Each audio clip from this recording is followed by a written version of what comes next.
नमस्कार. Financial accounting या विषयामधील conversion of partnership into limited company या विषयामधील आपण पुढील प्रॉब्लेम आज पाहणार आहोत. Problem number 2.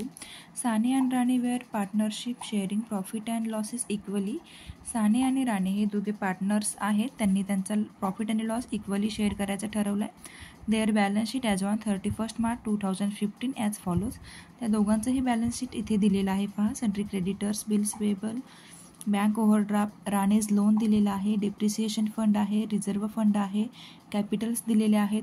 त्यानंतर ॲसेट साईडला कॅश दिलेली आहे. सन्ड्री डेटर्समधून RDD लेस केलेले आहेत. Commission receivable, bills receivable, stock आणि फिक्स ॲसेट दिलेले आहे. आता या ठिकाणी आपल्याला फिक्स ॲसेट दिलेली आहे, त्यामधून आपण डेप्रिसिएशन फंड हा मायनस करणार आहोत आणि याचं पोस्टिंग आपण रिअलायझेशन अकाउंटला करणार आहोत. त्यानंतर सन्ड्री डेटर्स ह्याचं पोस्टिंग आपण रिअलायझेशन अकाउंटच्या डेबिट साईडला करणार आहोत आणि ही RDD जी लेस केलेली आहे त्याचं पोस्टिंग रिअलायझेशन अकाउंटच्या क्रेडिट साईडला करणार आहोत. त्यामुळे रिअलायझेशन अकाउंटच्या डेबिट साईडला ज्यावेळेस सन्ड्री डेटर्सचं पोस्टिंग करणार आहोत त्यावेळेस आपण 22,000 हीच अमाऊंट घेणार आहे आणि 1,000 ही जी RDD आहे ती RDD आपण रिअलायझेशन अकाउंटच्या क्रेडिट साईडला पोस्टिंग करणार आहोत. त्यानंतर on 1 April 2015 the firm was converted into a company called delta limited company. 1 एप्रिलला त्यांनी जी कंपनी कन्वर्ट केलेली आहे नवीन कंपनीमध्ये, त्या कंपनीचं नाव दिलेलं आहे Delta limited company. The agreement with the company and other matters were as follows. The company to take all asset except cash and commission receivable. कंपनीने सगळ्या ॲसेट टेक ओव्हर केलेल्या आहेत, फक्त कॅश आणि कमिशन सोडून. The company agree to discharge outside liabilities only. Purchase consideration was agreed at ₹95,000 payable ₹72,000 in shares of ₹100 each and balance in cash. आता या ठिकाणी आपल्याला प्रॉब्लेममध्ये PC परचेस कन्सिडरेशन ऑलरेडी काढून दिलेलं आहे, त्याच्यामुळे आपण लायबिलिटी मायनस ॲसेट या ठिकाणी करण्याची काहीही गरज नाही आहे. त्यांनी डायरेक्टली आपल्याला 95,000 PC दिलेलं आहे, त्यामुळे आपण रिअलायझेशन अकाउंटला आणि डेल्टा लिमिटेड कंपनीचे जे अकाउंट आपण ओपन करणार आहे त्या अकाउंटमध्ये डायरेक्टली 95,000 हा PCची अमाऊंट या ठिकाणी घ्यायची आहे. त्यानंतर 95,000मधून आपल्याला 72,000चे शेअर्स त्यांनी खरेदी केलेले आहेत. त्यामुळे 95,000मधून 72,000 लेस केल्यानंतर जी अमाऊंट येईल ती आपल्याला बँक अकाउंटला ट्रान्सफर करायची आहे. हे प्रॉब्लेम सोडवताना आपल्याला लक्षात येईल. पुढे काय सांगितलेलं आहे, nothing could be recovered by the firm and account of commission receivable. The firm paid the realisation expenses amounting to ₹2,000. आता या ठिकाणी रिअलायझेशन एक्सपेन्सेस 2,000 दिलेला आहे आणि आपल्याला कॅश अमाऊंटसुद्धा 2,000 दिलेली आहे. म्हणजे या ठिकाणी हा एक्सपेन्सेस कॅशमधून मायनस केल्यामुळे आपली अमाऊंट 0 येणार आहे. त्यामुळे बँक अकाउंटला कॅशचं पोस्टिंग आपण करणार नाही, फक्त कॅशचं पोस्टिंग आपण रिअलायझेशन अकाउंटच्या डेबिट साईडला करणार आहोत. आता आपण प्रॉब्लेम सोडवून घेऊया. या ठिकाणी पहा, आपण रिअलायझेशन अकाउंट ओपन केलेलं आहे, त्यानंतर डेल्टा लिमिटेड कंपनीचं अकाउंट ओपन केलेलं आहे, बँक अकाउंट ओपन केलेलं आहे आणि पार्टनर्स कॅपिटल अकाउंट ओपन केलेलं आहे आणि या ठिकाणी आपण वर्किंग नोट केलेली आहे. आता हे पोस्टिंग कसं केलेलं आहे ते आपण पाहूया. रिअलायझेशन अकाउंटला सर्वप्रथम सर्व लायबिलिटीज आपण ट्रान्सफर करून घ्यायच्या आहेत, ज्या आपण घेतलेल्या आहेत. पाहू शकता इथे तुम्ही plant and machinery, furniture, stock, debtors, bank डेटर्सपर्यंतच्या सगळ्या आपण या ठिकाणी पोस्टिंग करून घेतलेल्या आहेत. त्यानंतर इथे आपण पहा, बिल्स रिसिएबल घेतलेला आहे, स्टॉकची अमाऊंट घेतलेली आहे, फिक्स ॲसेट आहे, त्यामध्ये फंड जो दिलेला आहे डेप्रिसिएशन फंड 3,000 तो आपण या ठिकाणी मायनस करून घेतलेला आहे. डेप्रिसिएशन फंड पहा प्रॉब्लेममध्ये या ठिकाणी आपल्याला दिलेला आहे, तो आपण फिक्स ॲसेटमधून मायनस करणार आहोत, तो इथे केलेला आहे.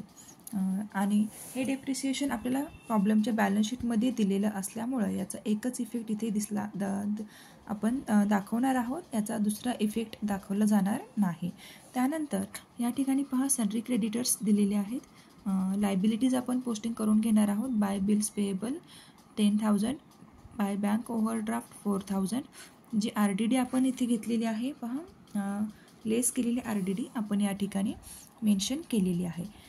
त्यानंतर आपल्याला काय करायचं आहे, जो बॅलन्स दिलेला आहे दोघांचा, कॅपिटल अकाउंट जे दिलेलं आहे सानिया आणि राणे 40,000 30,000, तो आपण पार्टनर्स कॅपिटल अकाउंटला इथे ब्रॉट डाऊन करून घेतलेला आहे.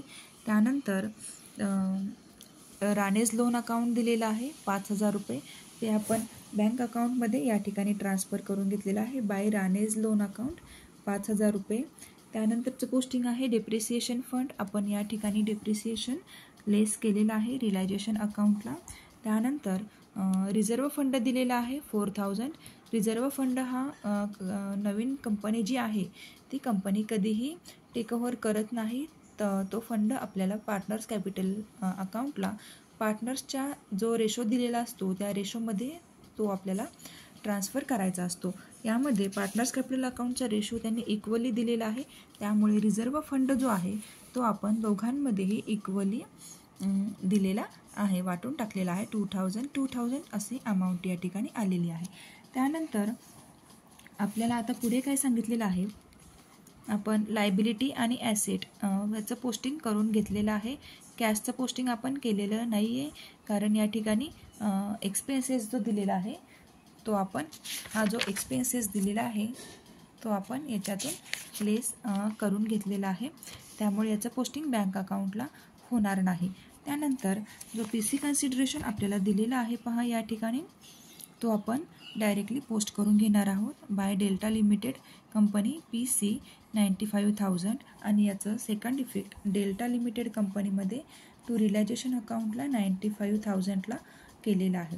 त्यानंतर या ठिकाणी जो दिलेला आहे 70,000 रुपीजचे जे शेअर्स घेतलेले आहेत त्याचं पोस्टिंग आपण सुद्धा या ठिकाणी करून घेणार आहोत बाय इक्विटी शेअर 72,000, आणि या ठिकाणी दुसरं पोस्टिंग नाही आहे, त्याच्यामुळे शेअर 72,000 रुपीज घेतल्यामुळे आपल्याकडे पैसे किती शिल्लक राहिले याचं पोस्टिंग करण्यासाठी या दोन्ही अकाउंट आपल्याला क्लोज करावे लागणार आहेत, डेबिट साईड आणि क्रेडिट साईड. 95,000 ही मोठी अमाऊंट असल्यामुळे आपण दोन्ही साईडला ती लिहिलेली आहे.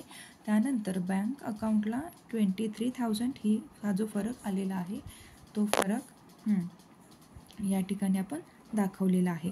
तो फरक आपण बँक अकाउंटला ट्रान्सफर करणार आहोत टू डेल्टा कंपनी लिमिटेड 23,000.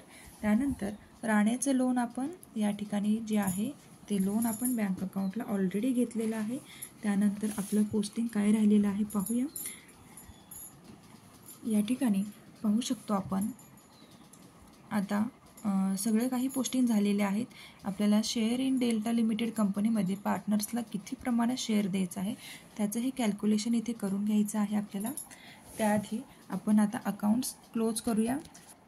ज्यावेळेस आपलं बँक अकाउंट टॅली होतो तेव्हा आपला प्रॉब्लेम बरोबर आहे असं समजलं जातं. आता इथे आपलं जवळपास सगळं पोस्टिंग झालेलं आहे.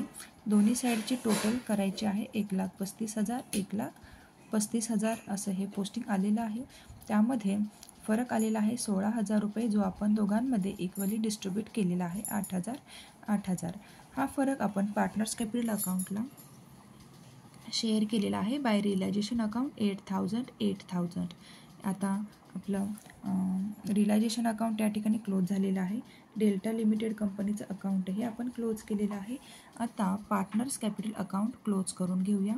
पार्टनर्स कॅपिटल अकाउंटमध्ये दोन्ही बाजूला 50,000 आणि 40,000 अशी अमाऊंट आपण घेतलेली आहे, कारण की क्रेडिट साईडची अमाऊंट जास्त आलेली आहे. 50,000 आणि 40,000 यामधून आपल्याला शेअर्स काय करायचे आहेत,